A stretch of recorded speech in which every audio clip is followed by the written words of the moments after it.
Good morning.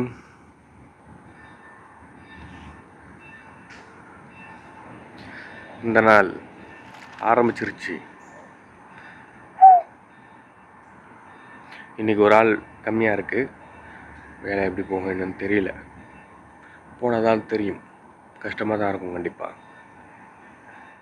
சொன்னால் நம்ப மாட்டீங்க நண்பர்களே, கடை வியாபாரம் பிக்கப் ஆயிடுச்சு கொஞ்சம்.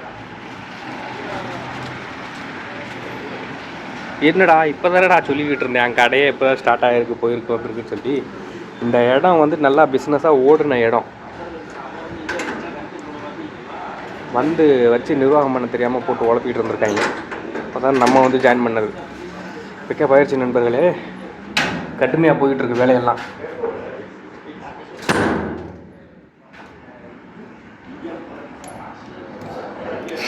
ஒரு ரெஸ்ட்டு.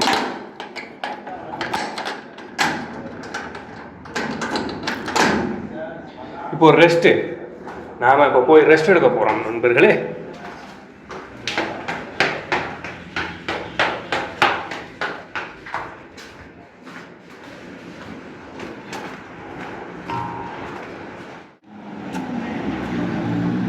ரெஸ்ட் டைம் முடிஞ்சு வேலை ஸ்டார்ட் ஆகிடுச்சு நண்பர்களே. இப்போ போய் வேலை பார்க்கணும்.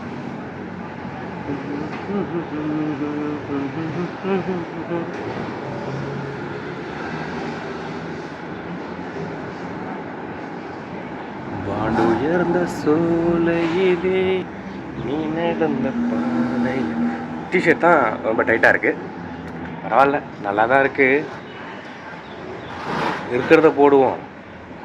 ஃப்யூச்சரில் நல்ல ட்ரெஸ்ஸாக வாங்கிக்குவோம். கொஞ்சம் லூஸாக ஃபிட்டாக நல்லா தான் இருக்குது பார்க்க லுக்காக.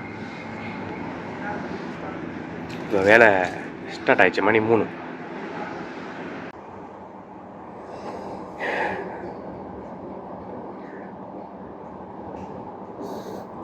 நண்பர்களே, நான் இப்போ என்ன சொல்கிறதுனா இட்லி சாப்பிட போகிறேன். என்ன சொல்கிறது, இங்கே கடை நிலவரம் இப்போ கொஞ்சம் சரியில்லாமல் போகுது. கல்லாவை பார்த்துக்கிறதுக்கு சரியான ஆள் கிடைக்கல. நான் ஒரு கூரிங் போடணும், ரொட்டி போடணும், இட்லி சுடணும்.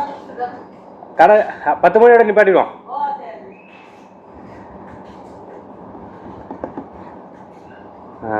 இட்லி சுடணும், அப்புறம் சட்னி வைக்கணும், டேபிள்லாம் க்ளீன் பண்ணணும், ஆர்டர் எடுக்கணும் கஸ்டமர் வந்தால், அப்புறம் தட்டு பாத்திரம்லாம் கழுவணும். எல்லாமே ஆல் இன் ஒன் நான் தான். இன்னொருத்தர் இருக்கிறார். அவர் வந்துட்டு கவுண்டர் பார்த்துக்குவார், டீ போடுவார். அவர் இந்த நாசிலமா சம்பல், நாசிலமா அதெல்லாம் பார்த்துக்குவார் அவர். ஓகே. ஆனால் கவுண்டரில் அது முழுசாக சொல்லிகிட்டு இருக்க முடியாதுன்னு வச்சுக்கோங்களேன்.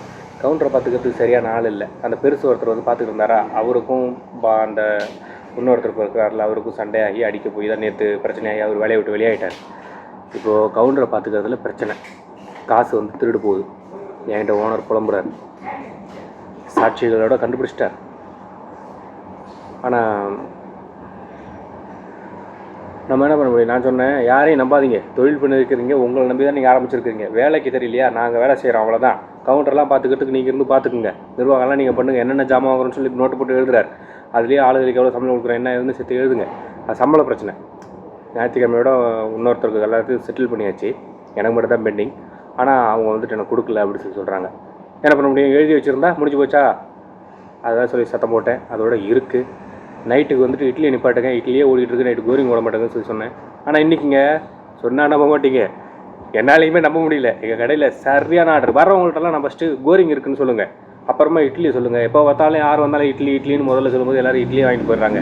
போகிற போக்க பார்த்தா நம்ம கடை இட்லி கடையாக மாறிக்கிட்டு போகுது. நிஜமாக இட்லி கடையாக மாறிக்கிட்டு போகுது எங்கள் கடை. ஓகே. நான் சொன்னேன் ஃபஸ்ட்டு கோரிங் இருக்குது. கோரிங்னா கோரிங் மட்டும் சொல்லாமல் நாசி கோரிங், மீ கோரிங், மை கோரிங் அப்படி சொல்லிட்டு இப்படி சொல்லிவிட்டு அப்புறமா இட்லி தோசை ரொட்டி எப்படி சொல்லி சொல்லுங்கள் அப்படி சொல்லி சொன்னேன். அதோட இருக்குது. ஆனால் இன்றைக்கி கோரிங் நல்லா ஓடிச்சுங்க. ரொட்டி சூப்பரு. தோசை நேற்று நைட்டு தோசை அதிகம், இன்றைக்கும் தோசை அதிகம் ஆர்டரு. இந்த கல்லில் நேற்று வீடியோவில் சொல்லியிருக்க பாருங்க, இந்த கல்லில் தோசை போட முடியாமல் இருந்திருக்காங்க. நான் வந்ததுக்கப்புறம் தான் இந்த கல்லில் தோசையே வர ஆரம்பிச்சிருக்கு. நேற்று நல்லா தோசை நான் போகிறது நல்லா பெருசாக போடுவோம். பக்கத்தில் ஒரு கடை இருக்குது, அங்கே குட்டி குட்டியாக தான் போடுவாங்க. நான் வந்து நல்லா அந்த கல் அகலத்துக்கு ஒரு தோசை தான் போட முடியும், நல்லா பெருசாக போடுவோம். அப்படி மாவில் அதிகமாக போட்டு ஏன்னா பிக்கப் பண்ணணும்ல கடை. இந்த கடையை பிக்கப் பண்ணுறதுக்குலாம் ஒன்றும் இல்லை. இது நல்லா ஓடிக்கிட்டு இருந்த இடம் தான் இந்த கடை. சரியான ஆளை வச்சு பார்க்காம அவங்க வந்துட்டு கொஞ்சம் உழப்பி அப்புறம் நாங்கள் வந்துட்டு இறங்கியிருக்கிறோம். ஓனர் வந்துட்டு தொழில் தெரியாதவர். நம்ம இறங்கினா இது அதில் செட் ஆகிடும்னு வச்சுக்கோங்க. 10 மணியோட ஸ்டாப். கடையில் நான் மட்டும்தான் இருக்கேன். சாப்பிட்டுட்டு போய் குளிக்கணும். பார்த்துக்குங்க, அது வந்துட்டு உடம்புக்கு நல்லதில்லை, செரிமான பிரச்சனை வரும். ஆனாலும் நம்மளோட லைஃப் ஸ்டைல் அது போல் இருக்குது. மணி 10:36, 36 நிமிஷம் லேட்டு. என்ன பண்ணுறது, கடையை நம்ம கண்ட்ரோலில் தான் ஓடிக்கிட்டு இருக்குது. நேரம் பார்த்தா ஆகுமா? கடையை பிக்கப் பண்ணுவோம். ஓனர் நம்மளை நம்புகிறாரு, நம்மளை நம்பி தான் கடையை வச்சுருக்கிறார். ஓகே, சம்பளம் அதிகமாக கொடுக்குறாருங்க. அவர் கை காசு போட்டு தான் எல்லாம் பண்ணிகிட்ருக்கிறார். கைவிட மாட்டோம்ல, கடைசி வரைக்கும் இருக்கும் கூட உண்மையாக. சரி, ஓகே, இந்த நாள் முடிஞ்சிச்சு.